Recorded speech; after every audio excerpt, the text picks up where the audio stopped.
রোজ রোজ একই চিকেন খেয়ে বোর হয়ে গেছেন? তাহলে আজকে এই ঝাল ঝাল চিকেন রেসিপিটা ট্রাই করে দেখুন।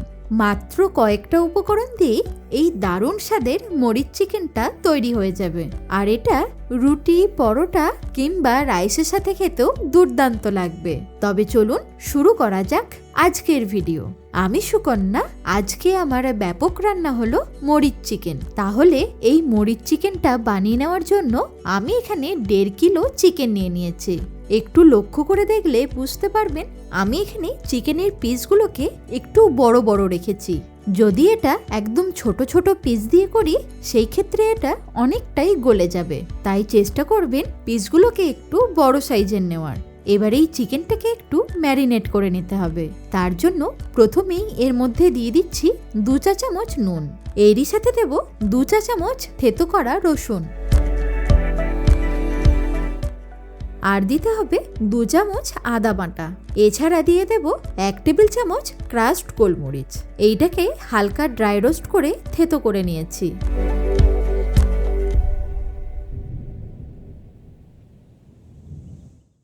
তার সাথে দিয়ে দিতে হবে 4 টেবিল চামচ ফ্যাটানো টক দই। এই দইটাকে নর্মাল টেম্পারেচারে রেখে তবেই ব্যবহার করতে হবে।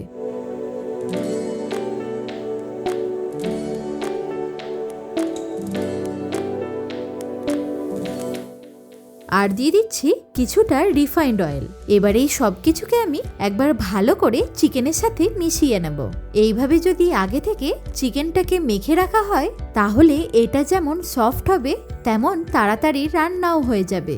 আর এটা মেখে নেওয়া হয়ে গেলে এটাকে 30 মিনিটের জন্য একটা ঢাকা দিয়ে রেস্টে রেখে দেব। ততক্ষণে আমাদের একটা ভাজা মশলা রেডি করে নিতে হবে। তার জন্য একটা ফ্রাই প্যান নিয়ে এতে দিয়ে দেব 2 টেবিল চামচ গোটা গোলমরিচ। এরই সাথে দিচ্ছি 1 টুকরো দারচিনি, 3টে ছোট এলাচ আর 4টি লবঙ্গ। তাছাড়া দেব 2টো শুকনো লঙ্কা। এবার এইগুলোকে 1 মিনিটের মতো শুকনো খোলায় রোস্ট করে নিতে হবে। তবে গ্যাসের ফ্লেমটাকে এই সময় মিডিয়ামে রাখবেন, না হলে মশলার ওপরটা তাড়াতাড়ি ভাজা হয়ে গেলেও ভেতরটা কিন্তু ঠিক মতো রোস্ট হবে না। এইটা ড্রাই রোস্ট করে নেওয়ার পর এবার এটাকে একটা প্লেটের মধ্যে ঢেলে নিয়ে ভালো করে ঠান্ডা করে তবেই পাউডার করে নেব। এখন চিকেনটা রান্না করে নেওয়ার জন্য নিয়ে নিচ্ছি একটা কড়াই।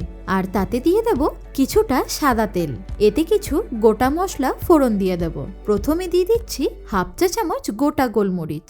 তার সাথে দেব 2টো দারচিনির টুকরো, 3টে ছোট এলাচ আর 4টি লবঙ্গ। এছাড়া দিচ্ছি 2টো শুকনো লঙ্কা। ফোড়নটা 30 সেকেন্ডের মতো ভেজে নেওয়ার পর যখন মিষ্টি একটা গন্ধ বেরিয়ে আসবে তখন এর মধ্যে দিয়ে দেব 1 চামচ থেতো করা রসুন আর 1 চামচ আদা। তেলের মধ্যে যদি এরকম ভাবে একটু আদা রসুন ভেজে নেওয়া হয় তাহলে মাংসের মধ্যে ফ্লেভারটা খুব ভালোভাবে ঢুকবে। তার সাথে এই আদা রসুনের কাঁচা গন্ধটাও চলে যাবে। এইটা ভেজে নেওয়ার পর এবার এর মধ্যে দিয়ে দিতে হবে 3টে কুচনো পেঁয়াজ। আপনারা চাইলে এখানে পেস্ট করেও ব্যবহার করতে পারেন, তবে কুচিয়ে দিলে গ্রেভির টেক্সচারটা খুব সুন্দর হয়। এই সময় গ্যাসের ফ্লেমটাকে হাই করে এটাকে ভালো করে ভেজে নিতে হবে। আর যখনই দেখবেন এইটা এরকম হালকা লালচে কালার চলে এসেছে তখন এর মধ্যে দিয়ে দেব 1 টেবিল চামচ কাশ্মীরি লাল লঙ্কার গুঁড়ো। তার সাথে দিতে হবে 1 চা চামচ জিরে গুঁড়ো আর 1 চা চামচ ধনে গুঁড়ো। এইখানে একটা ছোট্ট টিপস, পেঁয়াজ ভাজার সময়তে অল্প একটু কাশ্মীরি লঙ্কার গুঁড়ো দিয়ে দেখবেন, গ্রেভির কালারটা খুব সুন্দর আসবে। এইটাকে একটু ভেজে নেওয়ার পর এর মধ্যে দিয়ে দেব ম্যারিনেট করে রাখা চিকেনটা। এবার ফ্লেমটাকে হাই করে এটাকে ভালো করে কষিয়ে নিতে হবে। যেহেতু এটা দই দিয়ে আগে থেকে মেখে রেখেছিলাম তাই এই সময় চিকেন থেকে অনেকটা জল বেরোতে শুরু করবে। আর এটাকে কন্টিনিউয়াসলি নাড়াচাড়া করে যেতে হবে, না হলে তলায় লেগে যেতে পারে। চিকেনটা ভালো করে মেশানো হয়ে গেলে আঁচটাকে লো করে দিয়ে একটা ঢাকা দিয়ে দেব। কিছুক্ষণ লো ফ্লেমে রান্না করে নেওয়ার পর যখন এইটা থেকে অনেকটাই জল বেরিয়ে আসবে সেই সময় দিয়ে দেব স্বাদ অনুযায়ী নুন। তার সাথে আমরা আগে থেকে যে ভাজা মশলাটা রেডি করে রেখেছিলাম তার থেকে 2 চা চামচ ভাজা মশলা এর মধ্যে দিয়ে দেব। এই সবগুলোকে ভালো করে একবার মিক্স করে নিয়ে এর মধ্যে থেকে তেলটা ভালোভাবে বেরিয়ে এলে এতে দিয়ে দেব 1/2 কাপের মতো উষ্ণ গরম জল। তবে এটা খুব বেশি ঝোল হয় না। একটু গা মাখা হলেই খেতে বেশি ভালো লাগবে। এই সময় চিকেনটা প্রায় 90%-এর মতো সেদ্ধ হয়ে গেছে। এইটাকে আর 3-4 মিনিট কুক করে নিলেই 100% সেদ্ধ হয়ে যাবে। তবে রান্নাটা এখানেই শেষ নয়, এতে একটা তড়কা ফোড়ন দিয়ে দেব, যার জন্য মাংসের স্বাদটা অনেক গুণ বেড়ে যাবে। তার জন্য একটা কড়াই বা ফ্রাই প্যান নিয়ে এতে দিয়ে দিতে হবে 2 টেবিল চামচের মতো সাদা তেল। তেল গরম হলে এতে দিয়ে দেব 4 থেকে 5টা চেরা কাঁচা লঙ্কা। তার সাথে দিচ্ছি কিছুটা কসুরি মেথি পাতা। আপনারা সাদা তেলের পরিবর্তে এখানে বাটারও ব্যবহার করতে পারেন।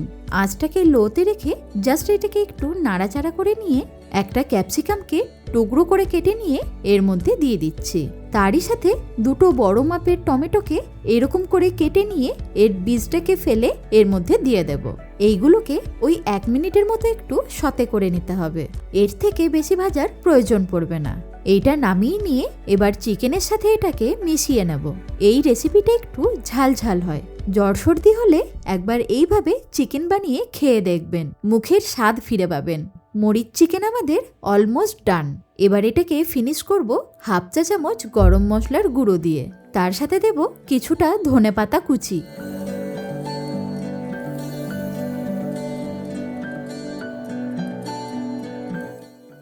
ভালো করে একবার মিশিয়ে নিয়ে এবার এটাকে গরম গরম তন্দুরি রুটির সাথে পরিবেশন করে নেব।